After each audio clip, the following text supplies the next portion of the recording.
It was bound to happen sooner or later. Everything that was happening in the geopolitical arena indicated that the United States would not be able to maintain its own presence in the Middle East at the same level. Every day, the United States faces tremendous pressure in this region of the world. Attacks on the US military and Washington's representatives in Iraq and other countries of the Middle East do not stop even for one day.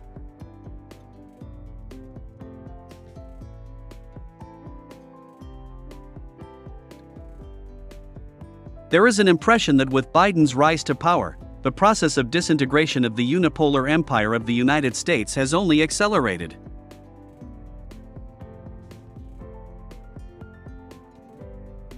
After the world saw the shameful flight of the United States from Afghanistan and Washington's inability to bring Russia to its knees on the battlefield with the help of Western weapons and unprecedented sanctions, the authority of the former hegemon began to rapidly collapse.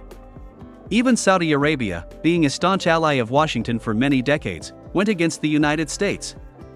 Mohammed bin Salman not only rejected President Biden's requests to increase oil production to deprive Russia of additional earnings, but also openly began to build good and warm relations with Moscow. This fact has become another humiliating geopolitical defeat for the United States. It was impossible to imagine such a development of events in the 80s and 90s of the last century. But as you can see, times are changing. As they say, nothing is ever permanent in this world.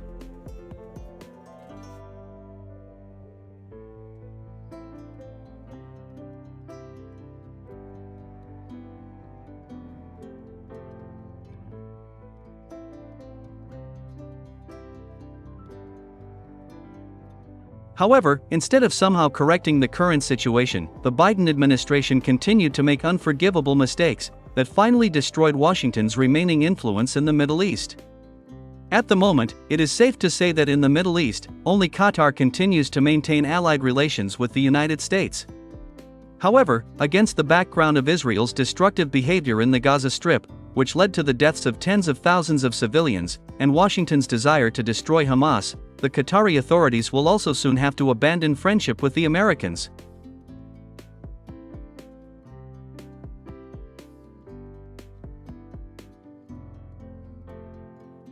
Moreover, the United States even managed to completely lose control and influence in such a country as Iraq.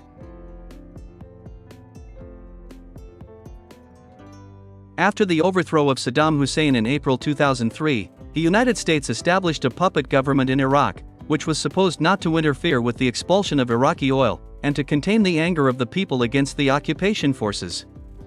However, as time has shown, these measures have not had the desired effect.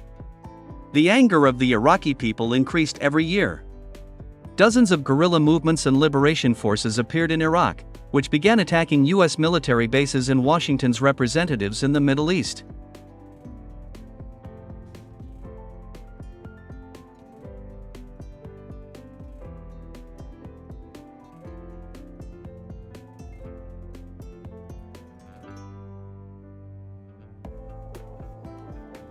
All these years, the US military has spent enormous efforts and funds in order to resist numerous armed formations. At the same time, it is worth noting that the situation of the US military deteriorated significantly after Iran increased its support for Iraqi groups, supplying them with money, weapons, and experienced commanders. Almost every day, American military bases are attacked, claiming the lives of dozens of American soldiers.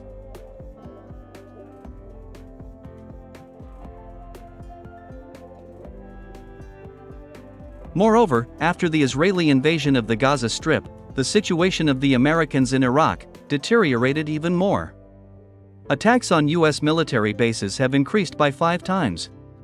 Against this background, in early January 2024, the Americans decided to eliminate Abu Taqwa al-Saidi, who was one of the most active field commanders of the Harakat al-Nujaba movement.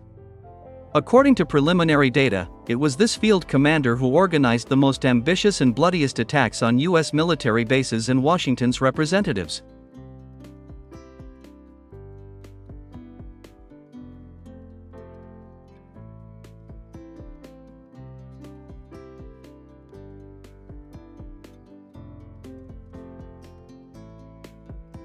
The elimination of this field commander was carried out using a drone in the southern part of Baghdad.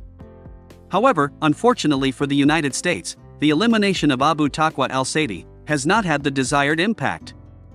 Missile attacks on U.S. military bases have not only not decreased, but have also increased significantly. Moreover, the current Iraqi authorities were forced to begin the process of severing relations with the United States and called on Washington to immediately withdraw its troops from Iraq.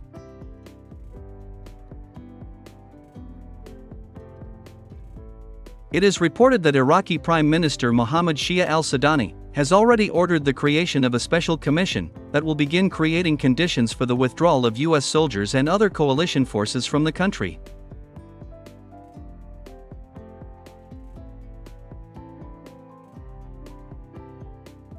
At the same time, there are bases to assume that this is exactly what the U.S. authorities were trying to achieve. The fact is that the Biden administration got really scared of a repeat of the Afghan scenario in Iraq.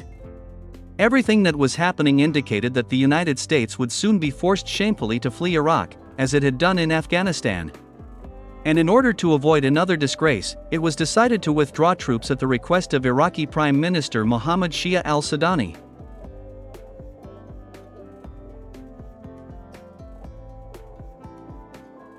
Whatever it may be, the U.S. exodus from the Middle East is just a matter of time.